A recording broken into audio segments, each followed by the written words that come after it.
This week's Parsha is Parshas Behar Bechukosai. So it's a double Parsha again. And it begins with Parshas Behar. Behar begins with the words that God spoke to Moses at Mount Sinai saying. And Rashi asked the question, all of the Torah was given at Mount Sinai. What are we bringing out here? And so he specifies that the idea of Behar at Mount Sinai is that just as in our Parsha, which talks about the sabbatical year, and it talks about the Yovel year, the Jubilee year, and it covers these topics.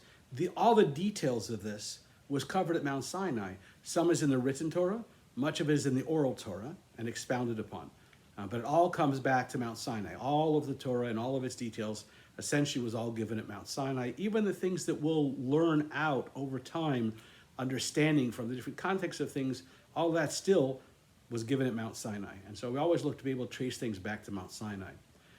But we're closing in upon the holiday of Shavuos, and I'd like to focus on an interesting aspect of the idea of Har Sinai, Mount Sinai. And what I'd like to look at is that the idea of Mount Sinai, the commentaries explain to us that Mount Sinai was really the smallest of the mountains. It wasn't particularly tall, it wasn't particularly large, it was more of the smallest of the mountains.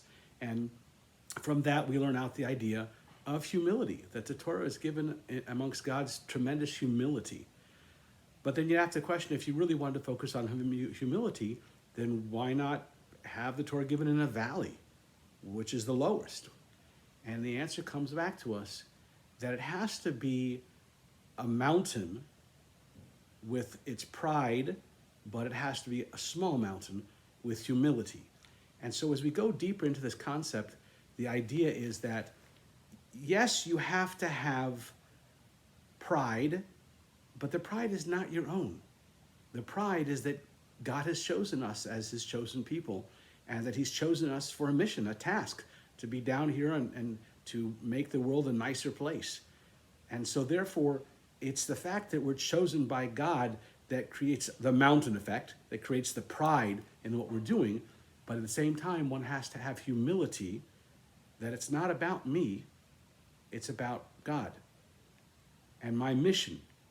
That's what it's about. So the pride is all in God and the mission, and the humility is about the individual.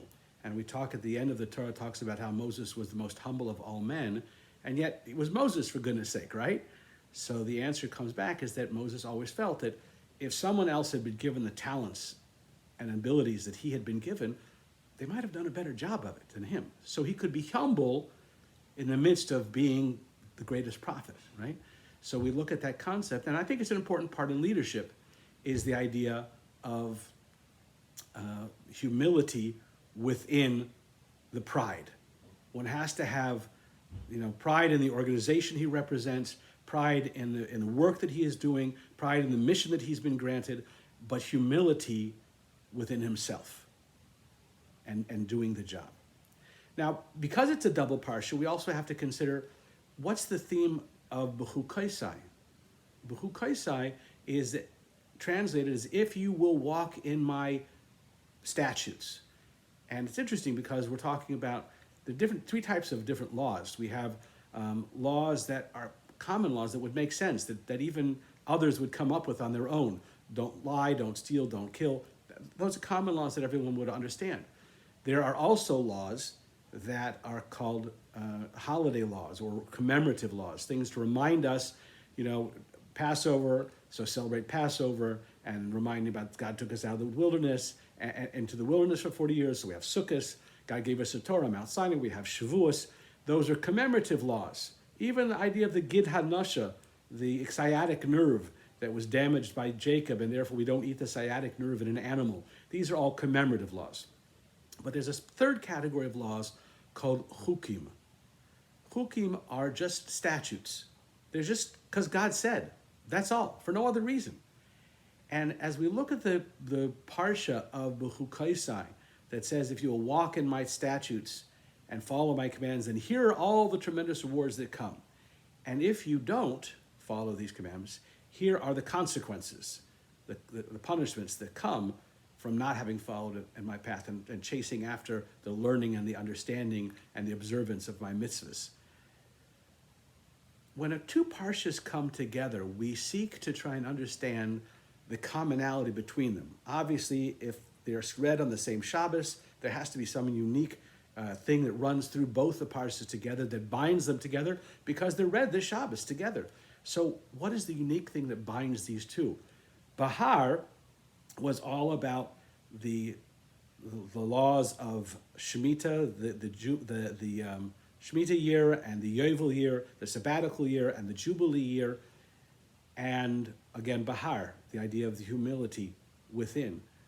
When we look at the Bechukosai and the blessings that come through, and the opposite, so I wonder what would be the theme that runs through them.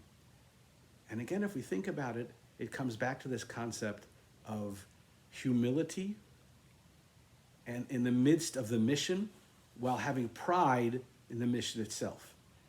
If we think back on that concept, when we look at Bechukosai, the blessings and the curses, if we go back to the idea of humility in God's service, if we go back to the idea that the pride is all about being God's servants and the humility is about our individual participation in it, so too, Parshas Bechukosai is not about rewards and punishments. It's not about if you do this, then you'll get this, and if you don't do this, this is what you'll get. It's more about this is what goes along as the natural order of following God's commandments. If we are on God's mission and we follow the idea of learning His Torah and fulfilling His will, then the outcome is blessings. It just comes with it. Not that we particularly earned it, it's part of the package. And so are the consequences. So God asks us, please, follow. And in so, follow the mission, complete the mission, and there are tremendous benefits that come with it. And that can be with the tremendous humility of knowing that it was all about the mission. Have a fantastic week. God bless.